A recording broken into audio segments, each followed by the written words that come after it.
Hello everybody, we're here in Hanover. I'm here with Rob McGreevy, the Chief Product Officer of Viva. Welcome, Rob.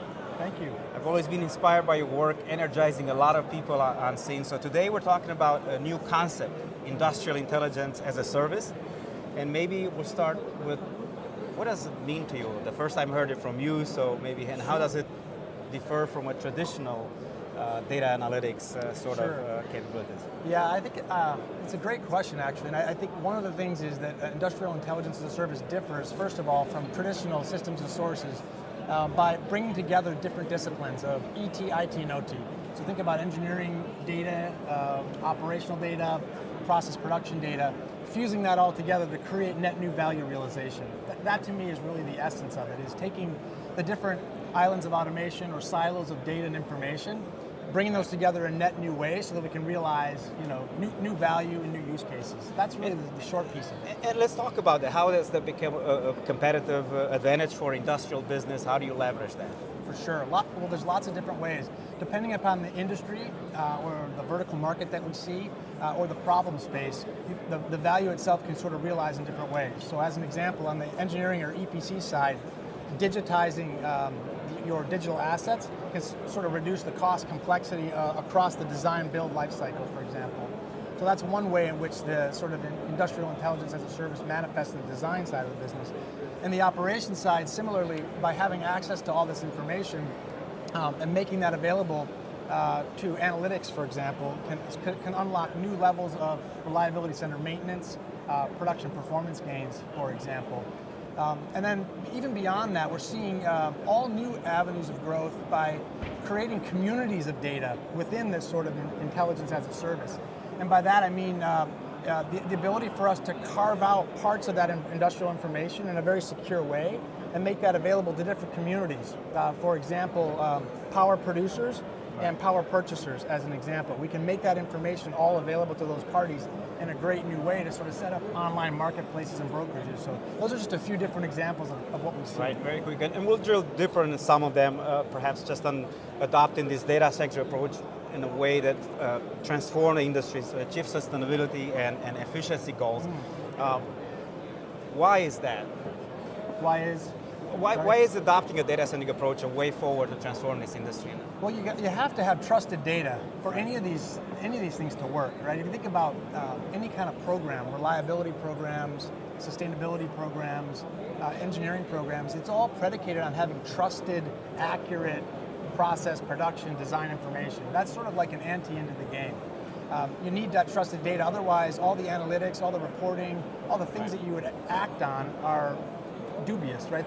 They can be flawed in a sense. So you really have to start with a base of trusted engineering, process, and production information as sort of the baseline. And got it. I'm going to switch over to just one on the new topic, generative AI and leveraging. You have massive amount of data through the acquisition of OSI Soft. Yes. What do you expect, or when do we expect to see some of that coming into the, let's say, manufacturing space, or even oil and gas space? That's where you have plenty of years of data. Yeah. I would say, well, first of all, we've been at this game, I would say, analytics, AI, machine learning for quite a while. We started with first principles, basically, like first principle thermodynamic models, dating way back in our early days. And from there, we've sort of continued to evolve and add on more capabilities. What we see today is on the engineering side of the business, you can use analytics and AI to create better design patterns, right, for different critical assets. If I'm building an offshore oil rig in the North Sea, there's certain characteristics of design patterns that AI can help sort of inform on for the design side. And the process production and maintenance side, we've seen great gains in using predictive and prescriptive asset analytics to predict failures in the future and obviously prevent those failures in the future. We see a lot of cases of that in the utilities markets in particular, as well as in the oil and gas sectors with compressor monitoring and things like that. So we've actually seen AI analytics, both generative AI, and I would say more of a practical applied analytics and AI on the operations side, becoming actually more mainstream now.